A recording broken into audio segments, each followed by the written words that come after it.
ನನ್ನೆಲ್ಲ ಪತ್ರಕರ್ತ ಮಿತ್ರರಿಗೆ, ಸಮಸ್ತ ಮೈಸೂರಿಗರಿಗೆ, ಎಲ್ಲ ನಮ್ಮ ಕನ್ನಡ ಕುಲಬಾಂಧವರಿಗೆ ಮಕರ ಸಂಕ್ರಾಂತಿಯ ಶುಭಾಶಯಗಳು. ನಿಮ್ಮೆಲ್ಲರಿಗೂ ಕೂಡ ತಾಯಿ ಚಾಮುಂಡೇಶ್ವರಿ ಸುಭಿಕ್ಷೆಯನ್ನು ಕೊಡಲಿ, ನೆಮ್ಮದಿಯನ್ನು ಕೊಡಲಿ, ಕರ್ನಾಟಕಕ್ಕೆ ಒಳ್ಳೆಯ ಭವಿಷ್ಯ ಮತ್ತು ಸಮೃದ್ಧಿಯನ್ನು ಕೊಡಲಿ ಅಂತ ಹೇಳಿ ನಾನು ಪ್ರಾರ್ಥಿಸ್ತೀನಿ.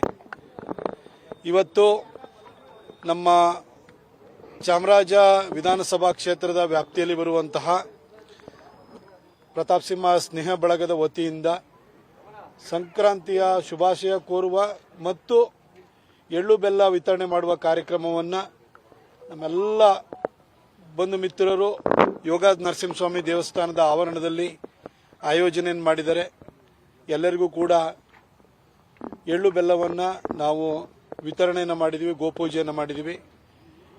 ಮೈಸೂರಿನ ಎಲ್ಲ ಜನರಿಗೂ ಕೂಡ ಒಳ್ಳೆಯದಾಗಲಿ ಅಂತೇಳಿ ಹೇಳಿ ನಾನು ಈ ಸಂದರ್ಭದಲ್ಲಿ ಆಶಿಸ್ತೇನೆ ಹಾಗೂ ಪ್ರಾರ್ಥಿಸ್ತೇನೆ.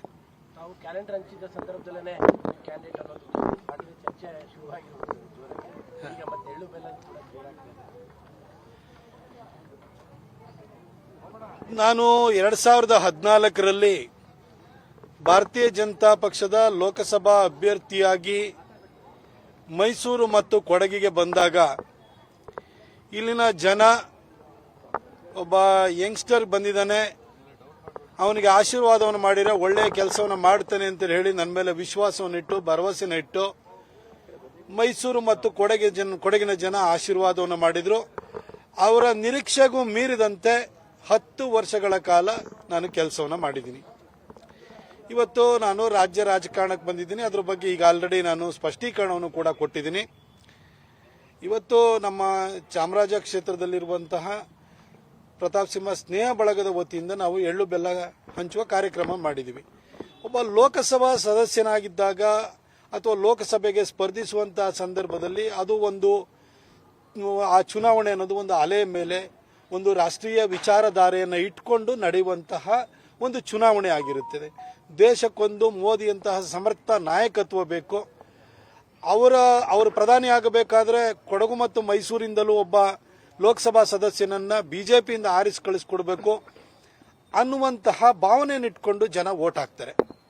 ಆದರೆ ಗ್ರಾಮ ಪಂಚಾಯಿತಿ ಬಂದಾಗ, ಕಾರ್ಪೊರೇಷನ್ ಚುನಾವಣೆ ಬಂದಾಗ, ವಿಧಾನಸೌಧದ ಚುನಾವಣೆ ಅಂದರೆ ವಿಧಾನಸಭೆಯ ಚುನಾವಣೆ ಬಂದಾಗ ಜನ ನಮ್ಮ ಯೋಗಕ್ಷೇಮವನ್ನು ಯಾರು ನೋಡ್ಕೊಳ್ತಾರೆ, ಪೌರ ಸಮಸ್ಯೆಗಳನ್ನು ಯಾರು ಪರಿಹಾರವನ್ನು ಮಾಡ್ತಾರೆ, ಯಾರು ನಮ್ಮ ಕ್ಷೇತ್ರದ ಅಭಿವೃದ್ಧಿಯನ್ನ ಮಾಡ್ತಾರೆ, ಹಿತಚಿಂತನೆಯನ್ನು ಮಾಡ್ತಾರೆ, ಜನರಿಗೆ ಉಪಕಾರ ಮಾಡದೇ ಇದ್ರು ಪರವಾಗಿಲ್ಲ ಉಪದ್ರ ಮಾಡದೇ ಇದ್ದವ್ರು ಯಾರು, ಹಾಗೂ ಜನರ ಜೊತೆ ಯಾರು ಸ್ನೇಹ ಸಂಬಂಧದಿಂದ ಇರ್ತಾರೆ ಅನ್ನೋದನ್ನು ನೋಡಿ ಚುನಾಯಿಸ್ತಾರೆ. ಈ ಒಂದು ಚಾಮರಾಜ ಕ್ಷೇತ್ರದಲ್ಲೂ ಅಷ್ಟೇ ಯಾವಾಗಲೂ ಜನಹಿತವನ್ನ ಕಾಣ್ತಿದ್ದಂತಹ, ಅದರಲ್ಲಿ ಖುಷಿಯನ್ನು ಕಾಣ್ತಿದ್ದಂತಹ, ಅದ್ರ ಬಗ್ಗೆ ಸದಾ ಚಿಂತಿಸುತ್ತಿದ್ದಂತಹ ಶಂಕರಲಿಂಗೇಗೌಡರನ್ನ ಸತತವಾಗಿ 4 ಸಾರಿ ಗೆಲ್ಲಿಸಿದ್ದಾರೆ. ಅವರನ್ನ ಒಬ್ಬ ಪೀಪಲ್ ಫ್ರೆಂಡ್ಲಿ ಅಥವಾ ಜನಸ್ನೇಹಿ ಅಂತ ಕರಿಬಹುದು. ಹಾಗೆಯೇ ಇಲ್ಲಿ ಬೇರೆ ಪಕ್ಷ ಆದರೂ ಪರವಾಗಿಲ್ಲ, ಆದರೆ ಇವತ್ತು ಚಾಮರಾಜ ಕ್ಷೇತ್ರದಲ್ಲಿ ಅಭಿವೃದ್ಧಿಯ ಕುರುಹುಗಳು ಅಂದ್ರೆ ಗುರುತರವಾದಂತಹ ಕುರುಹುಗಳು ಯಾವ್ದಾರು ಇತ್ತು ಅಂತಂದ್ರೆ ಅದು ವಾಸು ಅವ್ರನ್ನ ನೆನಪು ಮಾಡ್ಕೊಳ್ತಾರೆ. ಅವರನ್ನ ನಾವೊಂಥರ ಅಭಿವೃದ್ಧಿ ಸ್ನೇಹಿ ಅಂತ ಅನ್ಬೋದು. ಇವ್ರ ಬಗ್ಗೆ ಇವತ್ತು ಇವರಿಬ್ರು ನಮ್ಮ ಜೊತೆ ಇಲ್ಲ, ಆದರೆ ಜನ ಇವತ್ತು ಕೂಡ ಬಹಳ ಪ್ರೀತಿಯಿಂದ ಅವ್ರನ್ನ ನೆನಪು ಮಾಡ್ಕೊಳ್ತಾರೆ, ಅವರ ಕಾಂಟ್ರಿಬ್ಯೂಷನ್ ನೆನಪು ಮಾಡ್ಕೊಳ್ತಾರೆ, ಅವರು ಜನರ ಜೊತೆ ನಡ್ಕೊಳ್ತಿದ್ದಂತಹ ವರ್ತನೆ ಬಗ್ಗೆ ನೆನಪು ಮಾಡ್ಕೊಳ್ತಾರೆ. ಹೀಗೆ ಇಂಥವ್ರನ್ನೆಲ್ಲ ಮಾದರಿಯಾಗಿ ಇಟ್ಕೊಂಡು ನಡೆಯುವಂತಹ ಒಂದು ಯೋಚನೆಯನ್ನು ನಾನು ಮಾಡಿದ್ದೀನಿ. ನಾನು 10 ವರ್ಷ MP ಆಗಿ ಕೆಲಸವನ್ನು ಮಾಡಿದ್ದೀನಿ. ಈಗ ನಾನು ಒಂದು ಸ್ಥಳೀಯ ಚುನಾವಣೆಯಲ್ಲಿ ಅಥವಾ ವಿಧಾನಸೌಧವನ್ನು ಪ್ರವೇಶ ಮಾಡಬೇಕು, ಈ ಕ್ಷೇತ್ರಕ್ಕೆ ಒಳ್ಳೇದಾಗಬೇಕು ಅಂತೇಳಿ ಯೋಚನೆಯನ್ನು ಮಾಡಿ ಬಂದಿದ್ದೀನಿ. ನಾನು ಕೂಡ ಒಬ್ಬ ಆಕಾಂಕ್ಷಿಗೂ ಮತ್ತು ಅಭ್ಯರ್ಥಿಗೂ ಇರುವ ವ್ಯತ್ಯಾಸವನ್ನು ನಾನು ಈಗ ಆಲ್ರೆಡಿ ಸ್ಪಷ್ಟಪಡಿಸಿದ್ದೀನಿ.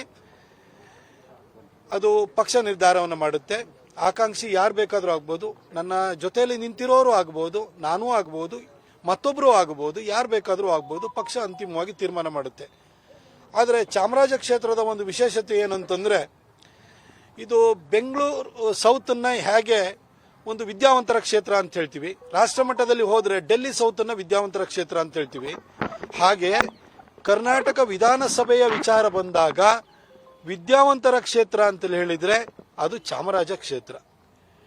ಇಲ್ಲಿ ವಿದ್ಯಾವಂತರು, ಪ್ರಜ್ಞಾವಂತರು, ವಿಚಾರವಂತರು ಇರುವಂಥವರು, ಸದಾ ಸಮಾಜದ ಬಗ್ಗೆ ಯೋಚನೆಯನ್ನು ಮಾಡುವಂಥವ್ರು. ಇಲ್ಲಿ ಆರ್ ಕೆ ಲಕ್ಷ್ಮಣ್ ಅಂತವರು ಕೂಡ ಇಲ್ಲಿ ಬಾಳಿ ಬದುಕಿದಂತಹ ಜಾಗ ಇದು.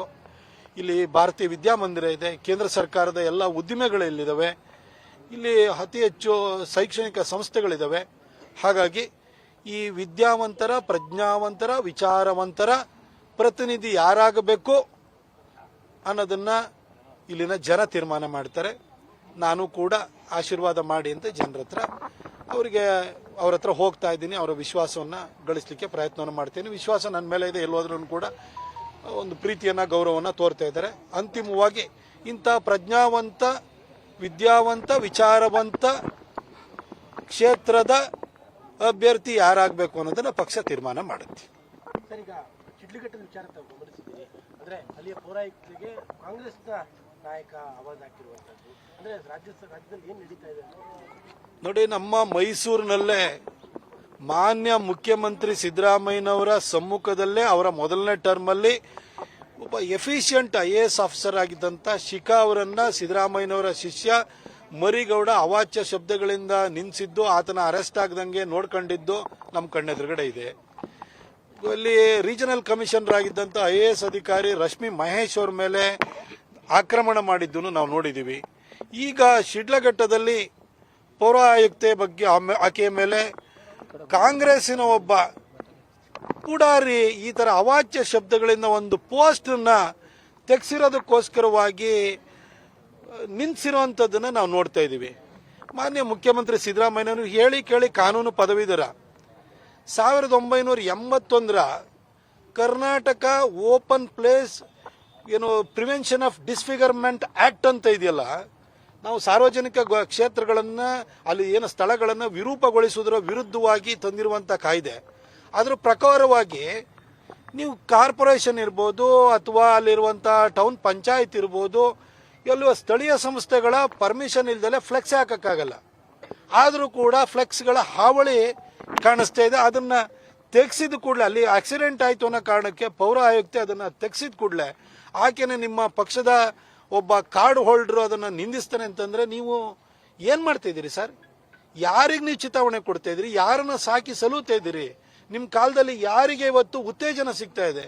ಒಂದು ಕಡೆ ಕೋಮು ದಳ್ಳೂರಿಯನ್ನ ಸೃಷ್ಟಿ ಮಾಡುವಂತವ್ರನ್ನ ನೀವು ಪ್ರೋತ್ಸಾಹ ಕೊಡ್ತಾ ಇದ್ದೀರಿ, ಇನ್ನೊಂದು ಕಡೆ ಅಧಿಕಾರಿಗಳಿಗೂ ಕೂಡ ಗೌರವ ಇಲ್ಲದ ರೀತಿಯಲ್ಲಿ ವಾತಾವರಣ ಸೃಷ್ಟಿ ಮಾಡ್ತಾ ಇದ್ರಿ.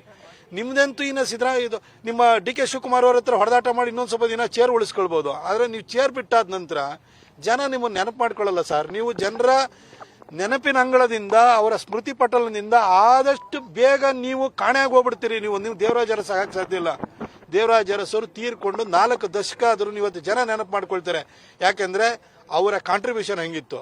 ಆದ್ರೆ ಜನ ನಿಮ್ಮ ದುರಾಡಳಿತವನ್ನು ನೋಡಿ ಆದಷ್ಟು ಬೇಗ ನಿಮ್ಮನ್ನು ಮರೆತು ಬಿಡ್ತಾರೆ ಸರ್. ದಯವಿಟ್ಟು ಆಕ್ಷನ್ ತಗೊಳ್ಳಿ. ನೀವು ಹೇಳಿ ಕೇಳಿ ಒಬ್ಬ ವಕೀಲರು ಕೂಡ ಹೌದು. Karnataka open space prevention of disfigurement act ಏನಿದೆಯಲ್ಲ ಅದನ್ನ ಲಾಗು ಮಾಡಿ, ಯಾವನ್ ಪೋಸ್ಟ್ ಹಾಕಿದಾನೆ ಅವನ ಮೇಲೆ ಕಾನೂನು ಕ್ರಮ ಕೈಗೊಳ್ಳಿ. ನಮ್ಮ ಮೈಸೂರಿನಲ್ಲೂ ಕೂಡ ಎಲ್ಲಾ ಕಡೆನೂ ಕೂಡ ಪ್ರತಾಪ್ ಸಿಂಹನ್ ಫೋಟೋನೇ ಹಾಕಿರ್ಲಿ, ನೀವು ದಯವಿಟ್ಟು ಕ್ರಮ ಕೈಗೊಳ್ಳಿ. ಹಿಂದೆ ಈ ಕಳೆದ 4-5 ವರ್ಷಗಳಲ್ಲಿ ಮೈಸೂರಿನಲ್ಲಿ ಅದ್ರ ಹಿಂದೆ ಫ್ಲೆಕ್ಸ್ಗಳ ಹಾವಳಿ ಇರಲಿಲ್ಲ. ಕಾರ್ಪೊರೇಷನ್ ಸ್ಟ್ರಿಕ್ಟ್ ಆಗಿ ಆಕ್ಷನ್ ತಗೊಳ್ಳೋರು. ಈಗ ಹಾದ್ ಬೀದಿನಲ್ಲಿ ಫ್ಲೆಕ್ಸ್ ಆಗಿದೆ. ಯಾರಿಗೂ ಹಾಕಕ್ ಬಿಡಬೇಡಿ. ಅದು BJP ಇರಲಿ, ಕಾಂಗ್ರೆಸ್ ಇರಲಿ, JDS ಇರಲಿ, ಯಾರಿಗೂ ಹಾಕಕ್ ಬಿಡಬೇಡಿ.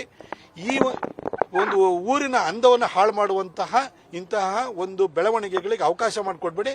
ಅದಕ್ಕಿಂತ ಮೊದಲು ಕರ್ನಾಟಕದಲ್ಲಿರುವಂತಹ ಅಧಿಕಾರಿ ವರ್ಗಕ್ಕೆ ಒಂದು ವಿಶ್ವಾಸ ಬರಬೇಕು ಅಂತ ಹೇಳಿದ್ರೆ ನಿಮ್ಮ ಪಕ್ಷದ ಆ ಪುಡಾರಿ ಇದನ್ನಲ್ಲ, ಅವನು ಒದ್ದು ಒಳಗಾಕಿ. ಸಚಿವರ ಮಗನ ಫ್ಲೆಕ್ಸ್ ಅಲ್ಲಿ ನನಗೆ ಅದು ಗೊತ್ತು, ಅದು ಸಿನಿಮಾ ಪೋಸ್ಟ್ ಹಾಕಿದ್ದು ಅದೆಲ್ಲದ್ರ ಬಗ್ಗೆ ಮಾಹಿತಿ ಇದೆ. ಆದ್ರೆ ನಾ ಕೇಳೋದು, ಒಬ್ಬ ಪೌರ ಆಯುಕ್ತೆಗೆ ಈ ತರ ನಿಂದಿಸೋದು ಅಂದ್ರೆ ಅಷ್ಟು ಕೆಟ್ಟ ಶಬ್ದಗಳಲ್ಲಿ ನಿಂದಿಸ್ತಾರೆ ಅಂದ್ರೆ, ಮೊನ್ನೆಷ್ಟೇ ಹುಬ್ಳಿ ಧಾರವಾಡದಲ್ಲಿ ಏನೋ ಒಂದು ವಿಚಾರಕ್ಕೆ ಬಂದಾಗ ಒಂದು ಮಹಿಳೆನ ಎಳ್ಕೊಂಬಂದು ಆಕೆನ ವಿವಸ್ತ್ರಗೊಳಿಸಿದ್ದಾರೆ.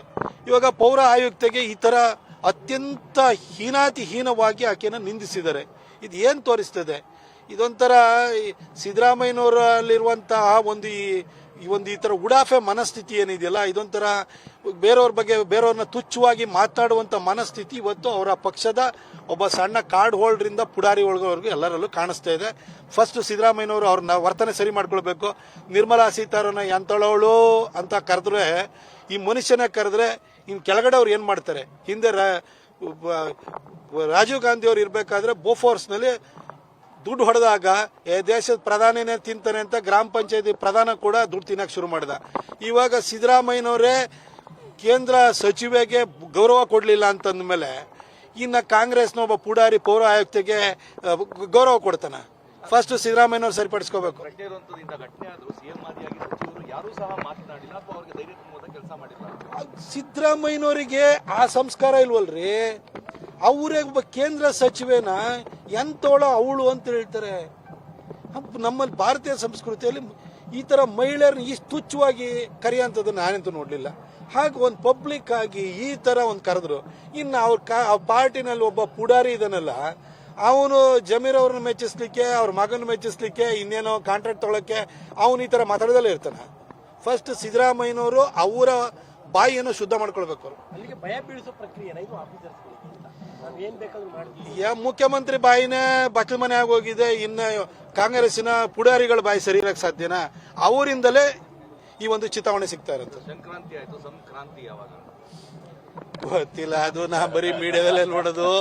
ನೋಡಿ, ಅವರಿಗೆ 140 ಇವಾಗಿಂತೂ ಹೆಚ್ಚು ಕಡಿಮೆ 140 ಸೀಟ್ ಇದೆ. ಬೈ ಎಲೆಕ್ಷನ್ ಅಲ್ಲಿ ಗೆದ್ದಾದ್ಮೇಲೆ ಜನ ಒಂದ್ಸರಿ ಕೊಟ್ಬಿಟ್ಟಿದ್ದಾರೆ ಅವರಿಗೆ. ಫಸ್ಟ್ 135+1 ಗೆಲ್ಸಿದ್ರು, ಆಮೇಲೆ ಬೈ ಎಲೆಕ್ಷನ್ ಅಲ್ಲಿ ಗೆದ್ಕೊಂಡ್ರು. ಈಗ ಹೆಚ್ಚು ಕಡಿಮೆ 140 ಸೀಟ್ ಇದೆ ಅವರ ಹತ್ರ.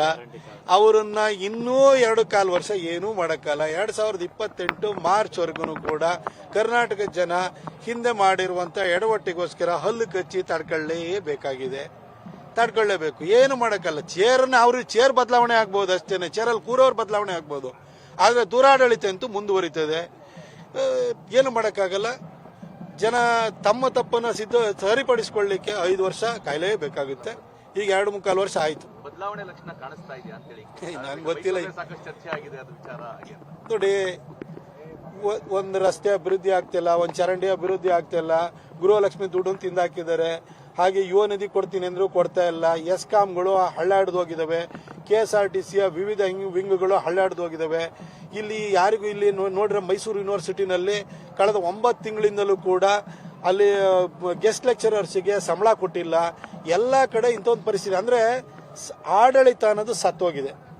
ಈ ಸತ್ತ ಆಡಳಿತದ ಹೆಣವನ್ನ ಸಿದ್ದರಾಮಯ್ಯನವರು ಮುಂದೆ ಹೊತ್ಕೊಂಡಿದ್ದಾರೆ. DK ಹಿಂದೆ ಹೊತ್ಕೊಂಡಿದ್ದಾರೆ. DK ಅವರಿಗೆ ಮುಂದೆ ಹೊರೋಣ ಅಂತ ಆಸೆ.